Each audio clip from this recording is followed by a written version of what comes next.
Night sealed the North Atlantic without ceremony. Convoy lanes cut across black water in rigid lines, merchant ships advancing without lights, their windows hidden behind blackout curtains. The sea reflected nothing.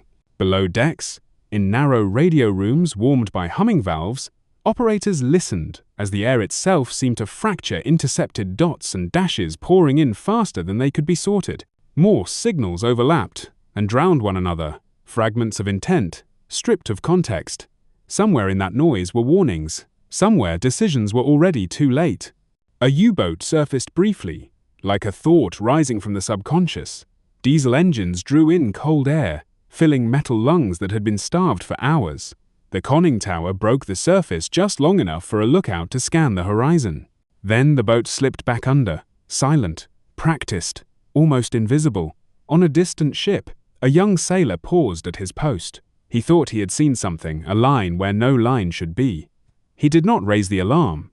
In darkness, doubt often survived longer than certainty. On the bridge of an escort vessel, a captain watched the convoy through binoculars that offered little reassurance. Columns of ships moved like shadows among shadows. He counted them again, not because the number had changed, but because repetition felt like control. He knew the mathematics of the Atlantic. There were not enough escorts. There never were. Every mile stretched his perimeter thinner. Every hour increased the odds that calculation would become consequence. The first depth charges shattered the water with blunt violence. Columns of white foam rose and collapsed, the explosions more hopeful than precise. Sonar returns were vague, echoes folded over echoes. The sea accepted the punishment without protest. If anything had been hit, no one could say. The charges were dropped anyway. In this war, certainty was rare, and action was often taken in its absence. The torpedo struck a merchantman amidships. Steel groaned before it screamed. The ship bent slowly, as if reconsidering its own existence, then broke its spine. Lifeboats fell at uneven angles.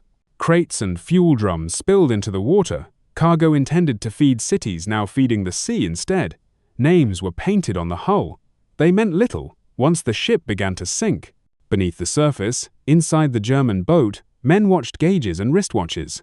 Oxygen was measured in minutes now. Above them, propellers passed overhead steady, indifferent, like fate moving on without comment. Silence followed. No explosion. No pursuit. Survival, for the moment, had been granted. This was not abstraction. Britain's lifeline was not an idea or a slogan. It was tonnage delivered or lost, fuel burned or sunk, time gained or surrendered. And in April 1943, time was running out, unless something unseen was already moving to change the balance. By the spring of 1943, the Atlantic had become a factory of loss. Ships vanished with mechanical regularity, their sinkings logged in neat columns that did little to convey the human cost beneath the numbers. Tonnage charts climbed, while names disappeared. Each mark on a ledger translated into families waiting at docks that would never receive their ship, into widows informed by telegrams that arrived without explanation or apology. The ocean did not merely take steel, it erased futures. The convoy system strained under the geometry of distance. Routes stretched thousands of miles, far beyond the reach of constant protection. Escorts were forced to guard too much water with too few hulls, spreading themselves thin in an effort that was brave but unsustainable. Every additional ship added safety in theory, but vulnerability in practice. The ocean rewarded dispersion, not intention. Nowhere was this imbalance more visible than in the mid-ocean gap, a vast stretch of sea beyond the range of land-based aircraft. It was a place defined by absence. No matter how disciplined the crews or how vigilant the escorts, air cover could not be summoned where fuel and geography refused to cooperate. In that empty sky, courage was insufficient. The gap became a hunting ground by default. In Berlin, confidence hardened into doctrine. Admirals reviewed maps that seemed to argue on their behalf. The sea was wide, escorts were limited. U-boats could choose the hour and direction of attack, striking when conditions favored silence and surprise. Losses were acknowledged, but dismissed as temporary friction. The balance, they believed, was structural and therefore permanent. In London, planners confronted a harsher arithmetic. Imports fell month by month. Fuel stocks thinned. Grain, steel, and oil were no longer abstractions, but measurements of national endurance. Every convoy that failed shortened the margin between survival and collapse. The war, they understood, would not be decided only on battlefields. It would be decided in holds that never reached port. One convoy battle unfolded like a chessboard set aflame. Destroyers maneuvered to shield slower ships while unseen attackers repositioned below the surface. Each move invited sacrifice. A ship turned to evade became isolated. An escort pursuing a contact left another column exposed. Pieces did not fall. They burned. Yet, even in this moment of imbalance, the Atlantic was not finished, revealing its nature. The sea had favored silence and darkness for years, but it was about to acquire something new, a sense that would listen, remember, and finally, answer back. Late April slid into May 1943, and the Atlantic began to change its mind. Historians would later give the watershed a name Black May, marking the period from 29 April to 24 May 1943, when the U-boat offensive, once confident and expanding, started to break against a defense that had finally learned how to bite back. It was not a single miracle, not a single battle won in isolation. It was a shift in the balance of death, measured in sinkings and in submarines that did not return. Convoy fights became laboratories, because there was no other choice. Escort groups refined patterns under live fire, how to hold formation in darkness, when to abandon the screen to strike, when to stay and absorb the blow. Timing mattered now, so did nerve. A contact on sonar was no longer an inconvenience. It was a decision point. The escorts began to operate less like frightened guards and more like hunters who understood their prey's habits. And then something new appeared. Clusters of U-boat deaths. Boats that once struck and slipped away began to be caught, tracked, and destroyed in numbers that felt unnatural to the German command. In May, U-boat losses spiked sharply. Dozens sunk in a single month, an attrition rate that threatened not just machines, but the trained crews inside them. The Atlantic was no longer merely dangerous, it was becoming statistically fatal. Even the skies seemed to betray old assumptions. Air patrols arrived where they shouldn't, as if the map had been redrawn overnight. The mid-Atlantic gap, that long stretch of water beyond land-based coverage, began to narrow as very long-range aircraft and carrier-based patrols extended the Allies' reach. The ocean's most comforting protection for a submarine distance was being quietly removed. In Berlin, Admiral Karl Dönitz received reports that no longer read like acceptable cost. Losses were not scattered, they were systemic. And on 24 May 1943, shocked by what the numbers were becoming, he ordered a temporary halt and withdrawal from the North Atlantic, an admission, however cautious, that the old advantage had been punctured. Out at sea, an Allied sailor sensed the shift before any communiqué confirmed it. He felt it as absence. Fewer torpedo wakes, fewer burning columns staining the horizon behind the convoy.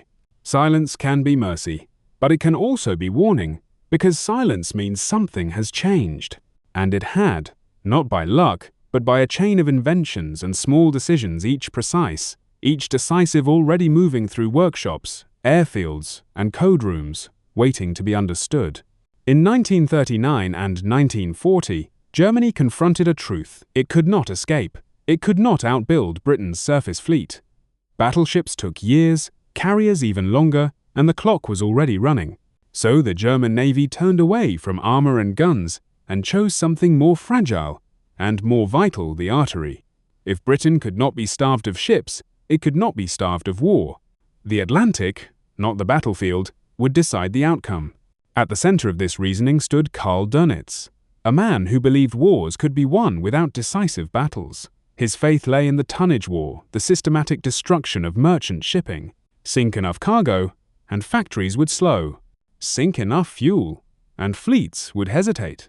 Morale, he believed, would follow mathematics. Sailors and civilians alike would eventually feel the pressure of empty docks and delayed convoys.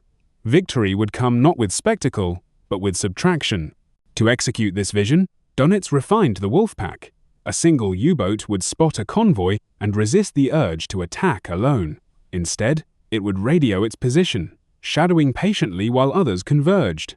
Like predators drawn to a wounded animal, the boats gathered under cover of darkness, striking together at night when escorts were disoriented and merchant ships silhouetted against the horizon. Coordination, not firepower, was the weapon. Silence was broken only when advantage was assured. The early results were convincing, perhaps too convincing. Convoys burned, escorts chased phantoms, sinkings outpaced construction. Each success reinforced the same conclusion. The Atlantic was simply too large to police. No navy could be everywhere. No screen could be airtight. The ocean's scale itself seemed to guarantee German success. From command rooms in Berlin, the map looked generous, forgiving, endless. Inside the U-boats, belief took on a more intimate form. Life unfolded in narrow steel corridors where bunks were shared in shifts and air grew stale within hours of submerging. Diesel fumes clung to clothing. Condensation dripped from pipes. Yet there was also a strange serenity in invisibility. Below the surface, the war felt distant. The enemy was above, blind and uncertain. Time slowed. Men learned to live by gauges and routines, by whispers and red-lit dials. Over time, this way of fighting became an identity. U-boat crews saw themselves as an elite technicians and hunters, set apart from the compromises and pageantry of the surface navy. They believed their war was cleaner, more rational, governed by skill rather than spectacle. Discipline mattered, precision mattered, and, above all, communication mattered. Radio messages that summoned packs, coordinated strikes, and held the system together. That dependence carried a quiet irony. A strategy built on radio discipline assumed that the air itself would remain neutral. It assumed messages could travel without being truly heard. But the same signals that made the Wolfpack lethal were already being collected, studied, and timed by unseen listeners. The belief that had carried the U-boats so far was also laying the groundwork for their undoing, and the Atlantic was beginning to listen back. Britain's answer to the Atlantic crisis was not romantic, and it was not heroic in the traditional sense. It was administrative. The convoy system, slow, rule-bound, endlessly revised, was less a weapon than a process. Ships sailed when told, where told, and how told. Schedules mattered more than initiative. Paperwork mattered as much as courage. What emerged from this discipline was not elegance, but survival. Bureaucracy, refined under pressure, became a form of genius. The escorts assigned to protect these convoys were never ideal. There were too few of them, and they were rarely the ships commanders wanted. Corvettes rolled heavily in rough seas. Destroyers were stretched across too many miles. Armament was thin, endurance limited, crews exhausted. No escort captain believed he was adequately equipped.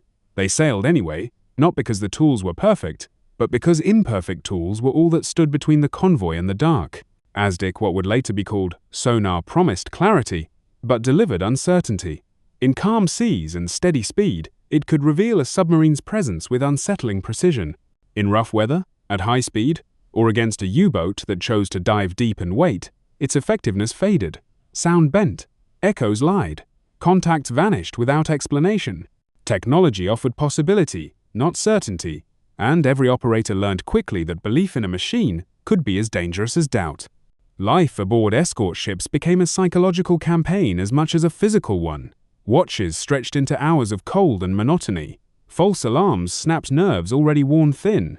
Silence became the most frightening sound of all. No explosions, no contacts, nothing to confirm that danger had passed. Sailors learned to live in a state of permanent readiness, where sleep was shallow and anticipation constant. Here, courage was redefined. It was no longer the charge or the duel that mattered, but endurance, the willingness to maintain formation, to respond to the 100th alarm with the same seriousness as the first. Technology altered not just tactics, but temperament. Bravery became procedural.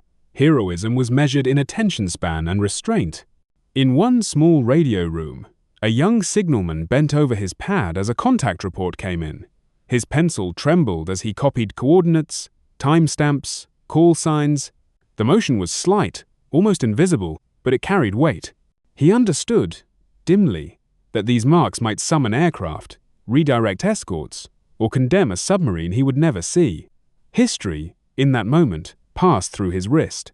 Britain's counterbelief rested on this accumulation of small acts: escorts holding stations, operators trusting imperfect instruments, clerks and signalmen translating chaos into order. The system did not promise victory. It promised time, and time was precisely the commodity Germany sought to steal. The Atlantic would soon decide which belief could endure longer. The Wolfpack depended on the radio. Not long speeches, not elaborate coordination, just short, urgent bursts sent at the right moment. A sighting, a heading, a speed, enough to gather the hunters without revealing too much of themselves. These transmissions stitched isolated submarines into a single striking force, transforming the Atlantic from an empty expanse into a shared battlefield. Without the radio, the Wolfpack was blind. With it, it felt omniscient. Confidence followed quickly. Coordination felt modern, even elegant, a proof that German naval warfare had adapted faster than its enemies. Orders flowed invisibly through the air, turning distance into advantage. A single submarine could summon others from miles away, collapsing space and time with a few disciplined taps of a key. To those who commanded from shore, this was mastery. The ocean no longer seemed unknowable. It seemed organized. But the Allies were listening. At first, they did not need to read the messages. Content mattered less than pattern. Signals appeared, disappeared, repeated themselves at familiar intervals. Transmissions clustered around convoy routes, lingered near known lanes, vanished abruptly after attacks. Habits emerged. The ether itself began to tell a story not of words, but of movement. Into this quiet contest entered an unassuming instrument, ship, born high-frequency direction finding, known informally as HF, DF, or Huff, Duff. It did not break codes. It did not care what was said. It measured where the signal came from, translating radio waves into bearings. In seconds, a transmission could be fixed as a line across the sea. With 2 lines, a position. With speed and discipline, a pursuit. Convoys became moving classrooms. Escort crews practiced turning immediately toward a bearing, running it down before the transmitting submarine could slip away. Drills became reflex. Sonar teams coordinated with bridge crews. The moment a signal cracked the air, the convoy leaned toward it, ships altering course in quiet unison. The ocean, once vast enough to hide anything, began to feel smaller. For the U-boat crews, the change was subtle and deeply unsettling. Attacks were interrupted. Escorts arrived sooner than expected. Evasions grew tighter. None of it pointed to a single cause. The radio still worked. Orders still arrived. Confidence lingered, but it had begun to thin at the edges. In one boat, a radio man hesitated before sending his report. He knew the procedure: short bursts, minimal exposure. But the contact was important. He added a few extra seconds to clarify the message, convinced that precision outweighed risk. The key clicked. The signal went out. Above him, unseen, antennas listened. Bearings crossed. The sea adjusted. This was the nature of the shift. No dramatic failure, no single betrayal, just the slow realization that certainty had a sound, and that sound could be followed. Arrogance, when it settles into routine, announces itself without knowing it does so. The radio had made the Wolfpacks bold. It had taught them to trust the air, and now the air, once neutral, had chosen sides, preparing the way for a hunt in which the hunters would no longer control who was heard or who was found. Between 1941 and 1942, the Mid-Atlantic Gap became a temptation written into geography. It was a stretch of ocean, beyond the reach of land-based aircraft, a place where distance itself served as armor. U-boats learned its contours quickly. Here, convoys crossed without eyes in the sky. Here, attacks could be staged with patience rather than haste. The gap was not merely empty space, it was permission, and the sea rewarded those who understood where protection ended. For the Allies, the gap posed a problem that could not be solved with courage alone. It demanded arithmetic fuel burn, airframe limits, basing distances measured down to the mile. Planners stretched patrols incrementally, shaving margins where they could. Aircraft were reassigned, routes redrawn, bases negotiated and built in places previously considered peripheral. Each extension bought minutes. Each minute reduced the sanctuary the gap provided. Progress was slow, and losses continued, but the perimeter began to creep outward. Radar promised awareness, but not resolution. It could detect a contact at night, paint a return where nothing had been visible before, yet detection did not equal destruction. A blip on a screen did not stop a submarine from diving. At low altitude and high speed, a surfaced U-boat remained a shadow, something glimpsed, not held. Crews learned that technology offered opportunity, not certainty. The night still protected those who knew how to use it. In a patrol aircraft of RAF Coastal Command, a crew scanned the darkness with practiced strain. Eyes flicked between instruments and the black sea below. They knew the arithmetic as well as any planner. A surfaced U-boat was vulnerable only for seconds. If the approach was misjudged, if the angle was wrong, the submarine would slip under and vanish. Every patrol carried the same tension, the knowledge that success depended on being ready at the exact instant chance presented itself. German countermeasures evolved in parallel. Radar warning receivers were fitted, crude at first, then increasingly refined. When an aircraft's radar swept the surface, alarms sounded below, buying precious seconds. Tactics adapted. U-boats learned to dive earlier, to run silent longer, to exploit layers of water where sound behaved unpredictably. The duel became technical, measured in frequencies and depths rather than gunfire. Each improvement on one side invited an answer from the other. What emerged was an arms race of senses. Sonar sought to hear beneath the surface, chasing echoes through cold layers and thermoclines. Radar sought to see across darkness and distance, turning night into a map of returns. And the U-boats, caught between these expanding perceptions, worked to blind them both by diving, by dispersing, by trusting the sea's complexity to mask their movements. The Atlantic became a laboratory where perception itself was tested and refined. This struggle altered tempo. Attacks grew riskier. Escorts pressed harder, arriving sooner, coordinating more tightly with air patrols that now lingered at the edge of endurance. Submarines found fewer moments of safety on the surface. Even when no aircraft appeared, the possibility haunted every watch. The gap still existed, but it felt narrower, less forgiving. Geography was no longer neutral. Innovation was forced not by inspiration, but by necessity. Failures were counted in ships lost and crews drowned. Successes were incremental, often invisible. A few extra miles of range, a slightly clearer return, a quicker response to a fleeting contact. None of it felt decisive on its own. Together, it reshaped the night. The sea had once offered concealment as a constant. Darkness was a shield that could be relied upon. Now, it was becoming conditional. The U-boat commanders sensed it, even if they could not yet name it. The air above them was growing attentive. The surface, once safely black, was being measured and remembered. The mid-Atlantic gap had forced invention by refusing comfort.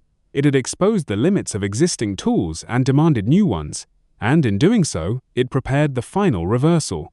The night would not protect submarines forever. Soon, it would betray them, revealing shapes where none were meant to be seen, and turning darkness itself into an ally of the hunt. The Lee light was never just a gadget, it was an argument, an assertion that the ocean's oldest protection, darkness, could be challenged, even humiliated, by engineering. For centuries, night had belonged to sailors and predators alike, a shared assumption that concealment was natural and permanent. The Lee light rejected that premise. It treated darkness not as an ally of the sea, but as a condition to be searched. The tactical sequence unfolded with mechanical precision. An aircraft picked up a radar, contact an indistinct return, low and fleeting, suggesting a surfaced submarine running batteries or recharging air. The pilot adjusted course without switching on lights, engines throttled carefully to avoid warning the target.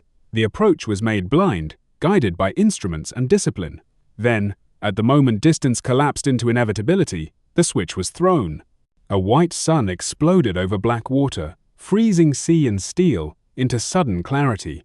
In June and July of 1942, aircraft equipped with ASV radar and the Lee light began operating aggressively along routes leading to and from the French Atlantic ports. These were the corridors U-boats relied on, moving on the surface at night, confident that darkness and distance made them safe.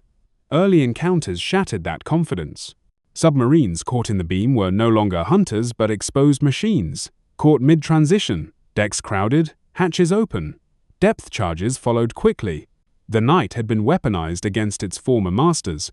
On a U-boat's bridge, the moment arrived without warning. 1 second there was darkness, thick, familiar, reassuring. The next, light struck with physical force. The beam erased shadows, flattened perspective, turned the ocean into a stage. Men instinctively raised hands, blinked, shouted orders, already too late. Surprise became certainty in an instant. There was no ambiguity left to negotiate with. For German crews, a new fear took hold. It was not the escort ship they dreaded most, nor the slow tightening of a convoy screen. It was the aircraft they could not hear until it was above them, descending out of blackness, with precision they could not outrun. Radar warning receivers helped, but not always. The margin between detection and destruction had narrowed to seconds, and seconds were not enough. For the Allies, the lesson cut in the opposite direction. Technology could compress time. What once allowed minutes for a submarine to dive now allowed only moments. The Lee light did not merely illuminate targets, it synchronized radar detection with immediate attack. Decision-making accelerated. Hesitation became irrelevant. The sequence contact, approach, illumination, strike flowed without pause. The ocean, once vast and forgiving, became briefly, terrifyingly small. This change reshaped behavior. U-boats surfaced less willingly. Night transits grew cautious, then rare. Batteries ran lower. Endurance suffered. The advantages of invisibility were being stripped away, not gradually, but categorically. Darkness, once a sanctuary, had become searchable terrain.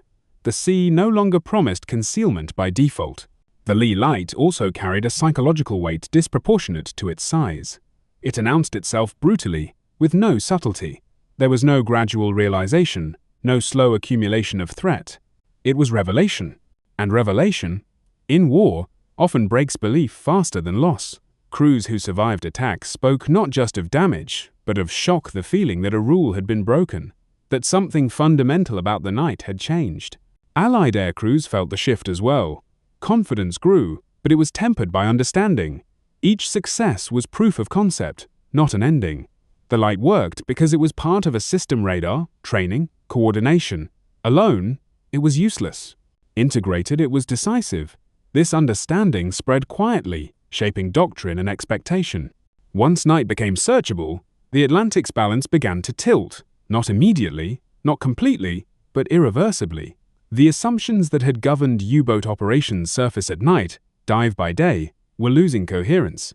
The sea was being mapped by instruments that did not sleep, by beams that turned concealment into exposure. The Lee light did not end the Battle of the Atlantic, but it ended an era. It marked the moment when darkness stopped being neutral and started choosing sides. And in doing so, it prepared the final reckoning, because once invisibility is taken away, only endurance and adaptation remain. The arrival of centimetric radar marked a change not of power, but of clarity. Earlier systems had hinted at presence, broad strokes on a screen that suggested something was there. The new microwave wavelengths sharpened those hints into shapes. The ocean's surface, once a wash of noise and uncertainty, became readable. A conning tower was no longer a rumor. It was a return with edges. Distance could be measured with confidence. Approach angles could be calculated rather than guessed. Hiding, for the first time, began to feel provisional. For the U-boats, this shift was deeply unsettling. Their detectors had been built to warn of older radar bands, buying precious seconds to dive and disappear. Against centimetric radar, those warnings often came too late, or not at all. Anticipation, the submarine's best defense, eroded quietly. Crews learned that they were being seen before they knew they were observed. The old rhythm surface, scan, dive, lost its reliability. The sea no longer gave advance notice. Escort tactics evolved to meet this new precision. Hunter-killer groups formed with a purpose that went beyond protection. They practiced coordinated sweeps, holding contacts across handoffs between ships, pressing attacks with discipline rather than impulse. Patterns were refined, roles were clarified, professionalism replaced improvisation.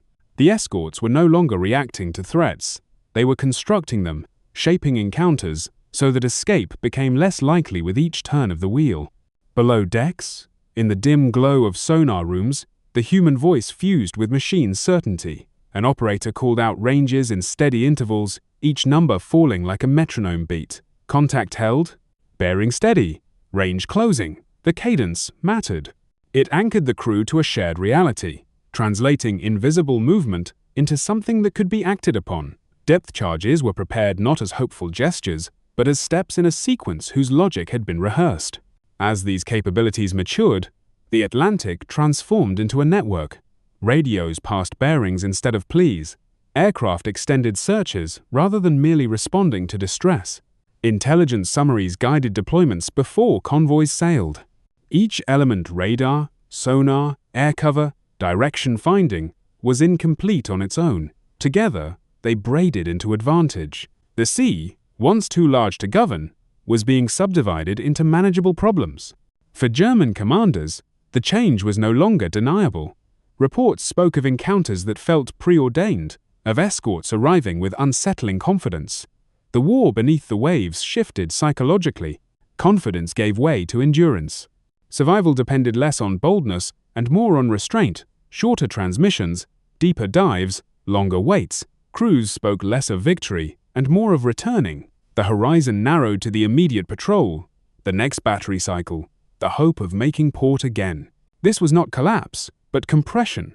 The space in which U-boats could operate freely shrank month by month. Each patrol demanded more caution for fewer results. Losses accumulated not as isolated tragedies, but as patterns. Boats failed to check in. Patrol areas thinned. Training pipelines strained to replace experience that could not be replicated quickly. The arithmetic that had once favored the attacker began to invert. Centimetric radar did not announce itself with spectacle. There was no single night when the ocean suddenly revealed everything. Instead, it removed ambiguity piece by piece. It shortened reactions. It punished hesitation. It rewarded coordination. In doing so, it altered what the Atlantic allowed. The sea still killed, but it no longer hid impartially. By the spring of 1943, the signs converged. The Wolfpack, once confident in numbers and coordination, was about to face something new. Not sporadic loss, but sustained attrition. A month where survival itself would be questioned. A reckoning measured not in bold attacks, but in absences. And when that month arrived, it would make clear that the era of hiding had ended, replaced by a contest the U-boats had not been built to endure. In late April 1943, convoy ONS-5 entered the North Atlantic under conditions that favored no one. Bound westward, slow and heavily laden, it encountered a storm that scattered ships and erased visibility. Seas rose, formations bent, and the convoy's carefully arranged geometry dissolved into fragments. For the U-boats gathering nearby, the weather was an invitation. For the escorts, it was a complication layered atop danger. The attack came in waves. A large wolf pack closed in, exploiting gaps opened by wind and water. Contacts appeared, vanished, reappeared. Torpedoes were fired into confusion. Ships struck at the margins where protection thinned. From above, the battle would have looked chaotic. From within it, the fight was relentless, an unbroken series of decisions made without the comfort of overview. The escorts did not fight to win in any dramatic sense. They fought to keep the convoy from coming apart. This was a running battle, stretched over days rather than hours. Escorts abandoned strict screens to pursue contacts, then raced back to shepherd stragglers. Every choice risked exposure somewhere else. The goal was not annihilation of the enemy, but endurance, holding the convoy together long enough for distance to work in their favor. Discipline mattered more than aggression. Survival depended on refusing to be drawn too far in any one direction. On one corvette, the struggle narrowed to a single task. A sonar contact held, then slipped. The ship turned hard, pitching violently, crew clinging to rails slick with spray. Depth charges were set and dropped. The contact faded, returned, faded again. The corvette charged repeatedly, engines straining, crew half frozen by wind and water, half ferocious in focus. There was no triumph in the work, only repetition, exhaustion, and the stubborn refusal to let go. Losses came, and they were acknowledged without embellishment. Merchantmen were hit and went down. Cargo was lost. Men entered the water where rescue was uncertain, but something else was happening beneath the surface. The cost to the U-boats began to climb into unfamiliar territory. Boats were damaged, forced to withdraw, or destroyed outright. Attacks that once ended cleanly now dragged on, drawing escorts into prolonged engagements that favored persistence over surprise. As the battle wore on, air cover appeared at the edge of endurance. Aircraft arrived not as a decisive blow, but as pressure applied at exactly the wrong moment for the attackers. U-boats attempting to disengage found themselves tracked, harried, denied the clean break they expected. Retreat turned into pursuit. The storm that had scattered the convoy now trapped the hunters in a shrinking arena. By the time the weather eased, convoy ONS-5 was no longer intact, but it was still moving. Ships limped onward in damaged columns. Escorts remained at stations they had no energy left to hold. Behind them, the ocean held wreckage and absence in equal measure. Ahead lay port and the unglamorous success of arrival. The lesson was brutal and unmistakable. The Wolfpack could be bled, not through a single innovation or heroic stand, but through layered pressure, radar, sonar, air cover, discipline applied without pause. The convoy had not been spared, but it had not been broken either. And that distinction mattered more than tonnage alone. ONS-5 did not end the Battle of the Atlantic, but it ended an assumption. The belief that U-boats could dictate terms at will, choosing when to strike and when to vanish, no longer held. The Atlantic was changing character.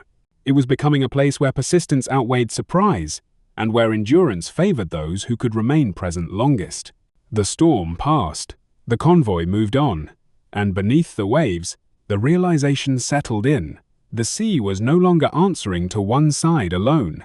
Defeat in the Atlantic did not arrive as a single blow. It arrived as mechanics. Every radio transmission risked a bearing, every bearing invited pursuit, and every pursuit compressed the margin between detection and destruction. What had once been coordination now carried cost. The same signals that summoned wolfpacks now betrayed them, fixing their presence in space with an accuracy that grew harder to outrun.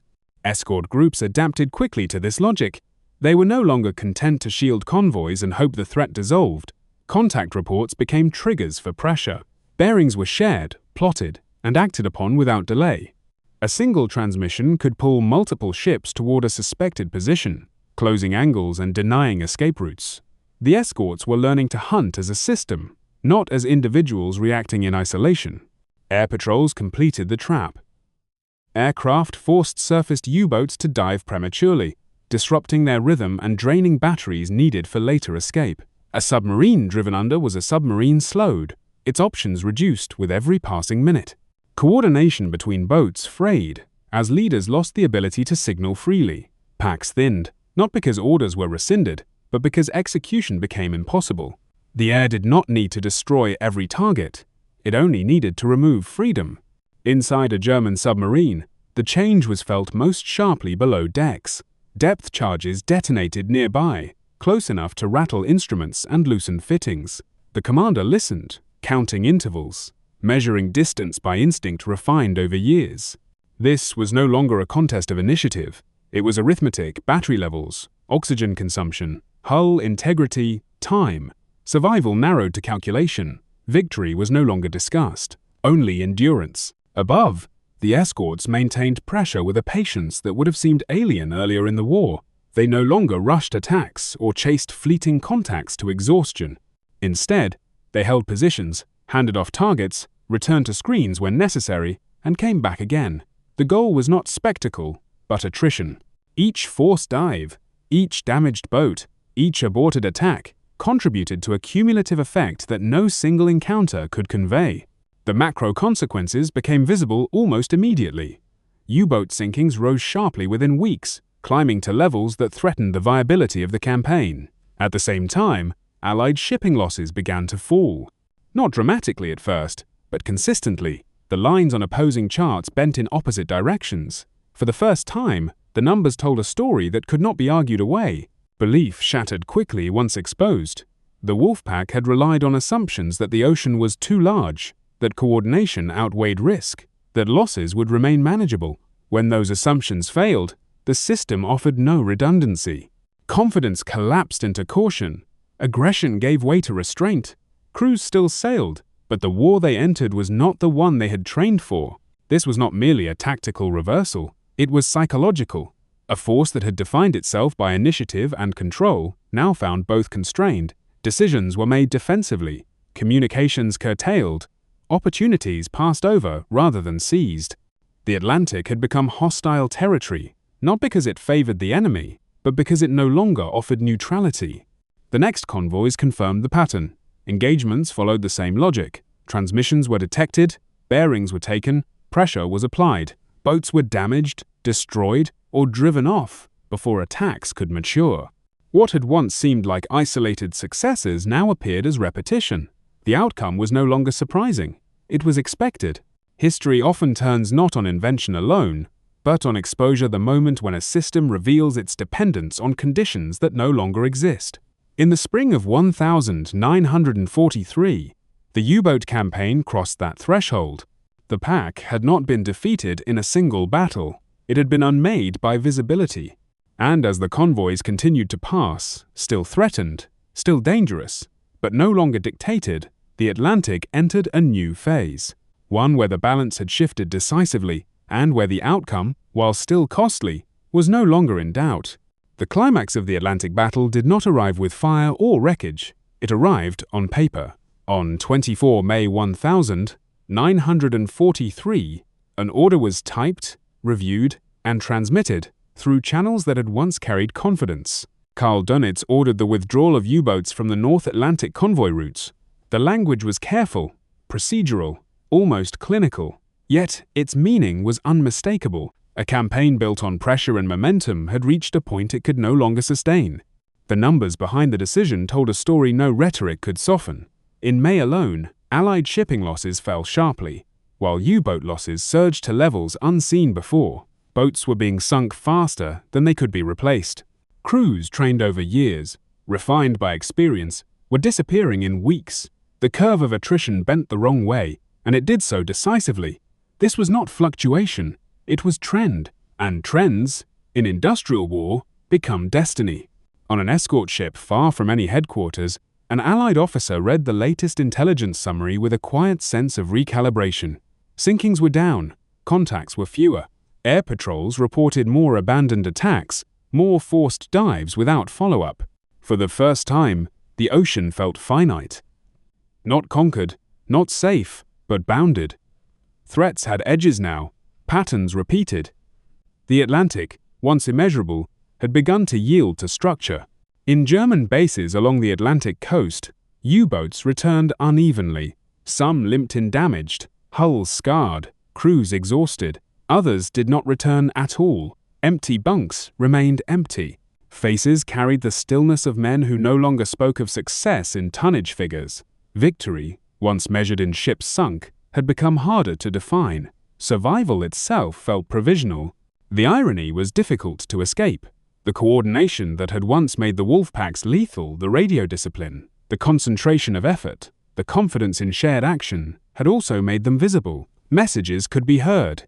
Patterns could be learned. Bearings could be drawn. What had felt like mastery revealed itself as exposure once the enemy learned how to listen. The ocean had not betrayed the U-boats, their own system had. Widening the lens made the outcome clearer still. No single invention had decided the battle. Radar alone was insufficient. Sonar alone was limited. Air patrols without coordination achieved little. What mattered was convergence industry producing ships and aircraft at scale, science refining detection and communication, training turning tools into habits.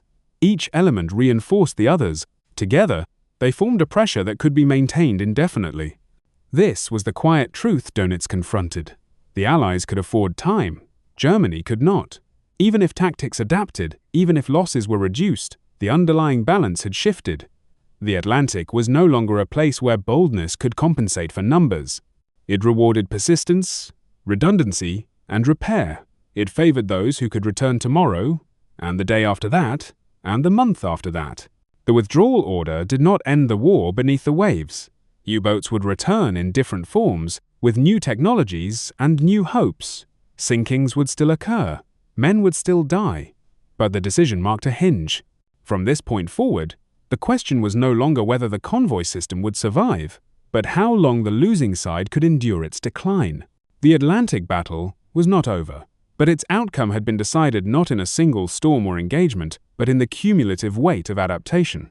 The sea still demanded lives, it still punished mistakes, yet it no longer belonged to uncertainty alone. And as the convoys continued to cross scarred, escorted, Imperfect, the war's largest arena exhaled, almost imperceptibly.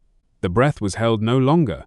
After May 1943, Germany did not abandon the Atlantic. It adapted. Tactics were revised, transmissions shortened, patrol areas shifted. New equipment arrived, better batteries, improved snorkels. Incremental refinements meant to restore some measure of freedom beneath the waves. Caution replaced confidence. Boats surfaced less, lingered shorter, waited longer. Yet something fundamental had changed. The old latitude, the sense that the ocean itself offered protection, was gone. Adaptation continued, but advantage did not return. Across the sea, the Allies did not pause to reflect on success. They tightened the net. More escorts joined the routes, not as reinforcements to a crisis, but as infrastructure. Air coverage expanded in depth and duration. Procedures were revised and revised again. Small inefficiencies shaved away with patient attention. The system learned from itself. Each convoy became data for the next. What had once been emergency response hardened into routine. For a returning U-boat sailor, the realization came quietly. As his boat approached port, shore lights appeared on the horizon, fixed, indifferent, unafraid. He watched them without triumph or relief.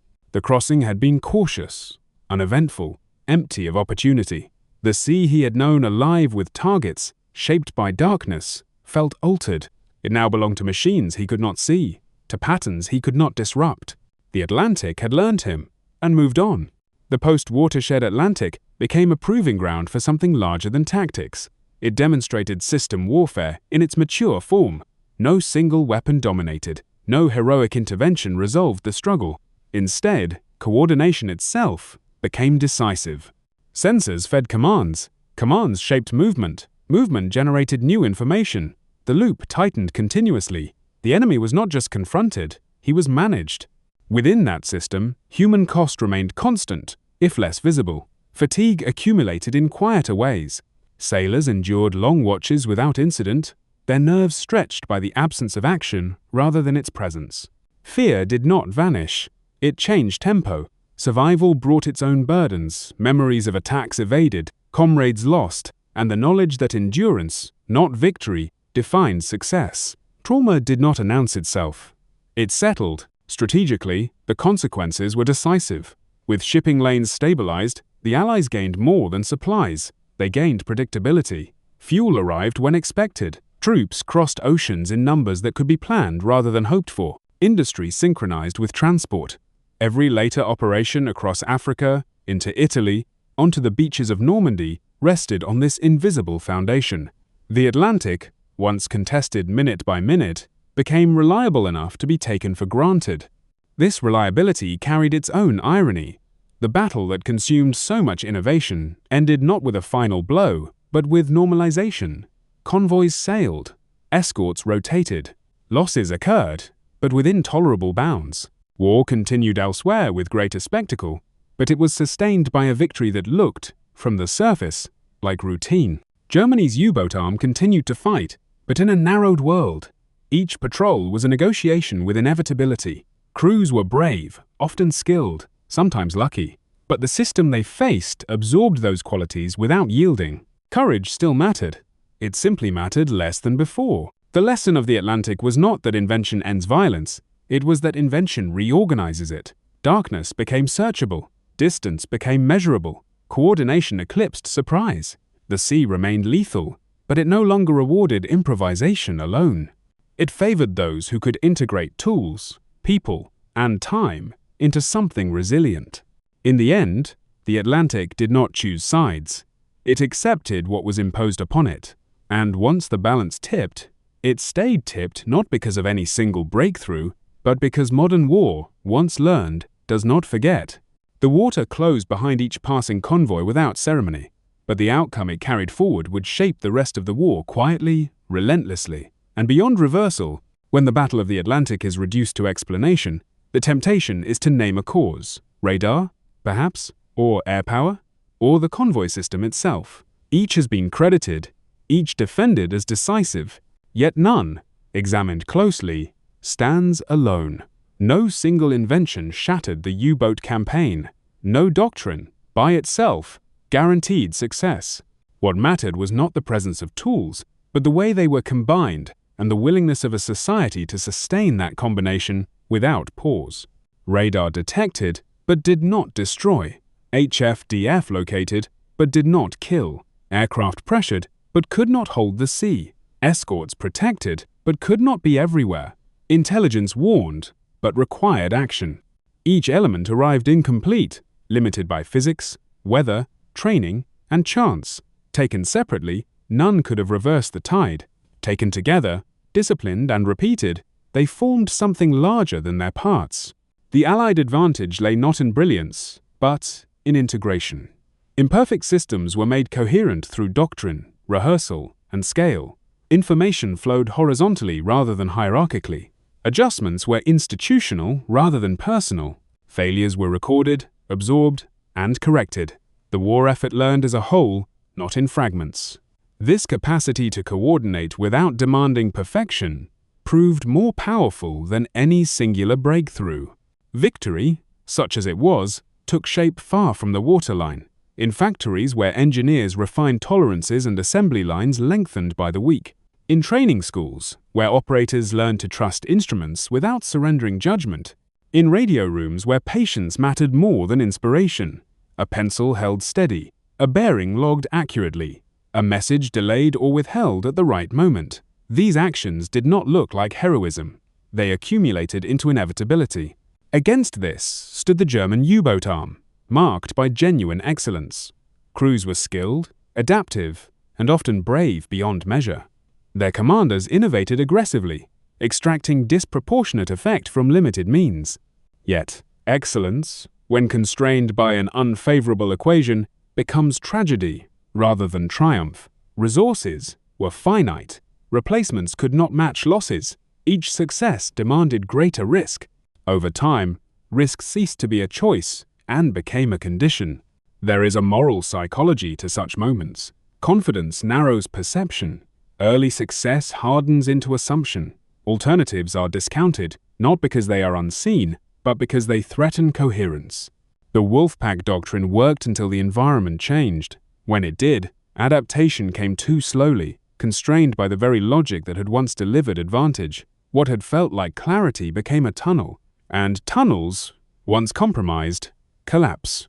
The Atlantic offered no sympathy. It functioned as both arena and arbiter, exposing human assumptions with quiet efficiency. Darkness was not permanent, distance was not neutral, silence was not invisibility. Each belief held only until technology, organization, or endurance rendered it obsolete. Nature did not resist this transformation, it absorbed it. The sea simply reflected the balance imposed upon it. What emerged from this struggle was not a moral victory in the traditional sense. There was no righteousness conferred by survival. There was only endurance rewarded by preparation. The Allies did not win because they were more virtuous. They won because they could replace losses, refine methods, and maintain pressure without exhausting themselves. Modern war, the Atlantic revealed, is less about decisive moments than about sustainable systems. This carries a sobering implication. Invention does not end violence. It redistributes it. It moves suffering away from one group and concentrates it in another. It shifts risk from exposure to exhaustion.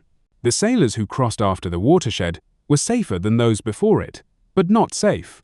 They carried the war forward rather than concluding it. Stability, in this context, was a tool, not a mercy. In the final accounting, the sea did not care which side claimed moral clarity. It responded only to persistence, to those who could keep ships sailing, crews trained, signals flowing, and replacements coming. The Atlantic never chose winners. It outlasted the side that could not adapt fast enough.